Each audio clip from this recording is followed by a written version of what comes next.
7 Days to Die has been in development for the past 9 years. I remember first time hearing about the game when I was in 8th grade going into my freshman year of high school. Fast forward, I am 24 years old, I have a full-time job, and I've come to the point in my life where I will soon begin to build my own family. Crazy what 9 years can do to you, isn't it?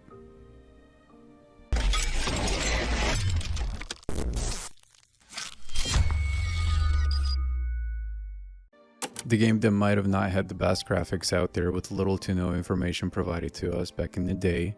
The game that has gone through a very harmful, bumpy journey, let alone a very devastating console production. But in this video, we're not going to talk a lot about the console version, but instead I'd like to dedicate this video solely to the current state of the game and what is next, because I'm almost certain that Alpha 20 is what will underline the future of this game, quite literally. Now, going back to 2013 for just a moment, the gameplay consisted of bare bones. This is what I would consider a rough start, to say the least. You could almost compare this game to Minecraft in this video, and this is me being very genuine, by the way. Prior to the release date of 7 Days to Die, the game gained roughly 75,000 positive votes within the first 22 days. At first, they released Alpha 0.0, which was limited to those who pre-ordered the game. Shortly after, they released Alpha 1.1, which included different biomes and a couple new zombie models. And new weapons, of course, just to spice things up. Then, around November the same year, they released Alpha 2. Even though this update involved new items, I think their main concern was to fix the game performance-wise, which pushed them to drop the multiplayer option for 7 Days to Die, including death matches and so on. This update also brought dog zombies, and so many of you might be familiar with this new and yet probably the biggest area in the game, which is the burnt down city. Once Alpha 5 dropped around December of 2013, that is when 7 Days to Die finally dropped on Steam to the public. When Alpha 5 was released, it was just very much in early access, which means it ran poor, buggy, and questioning.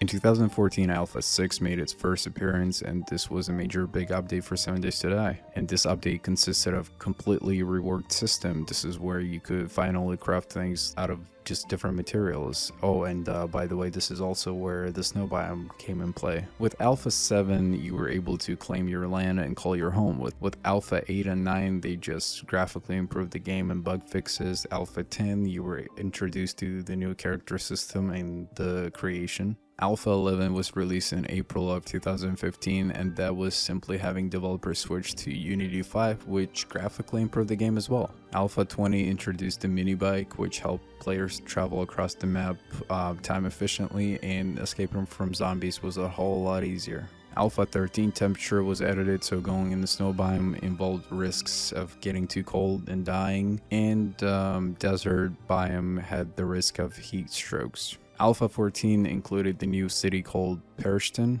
and there were roughly 100 more new locations, and this was also the period when they finally announced the game for PlayStation and Xbox players. Oh, and by the way, hello to all of you out there on console side, still waiting on your refund. Don't worry, I'm on that list as well. Alpha 16 included a crap ton of new items, but the main component would be electricity. Also something console players were desperately waiting for, but never got it. Another huge update was Alpha 17, which included new vehicles, including bicycle, a very cool looking motorcycle, and obviously a helicopter.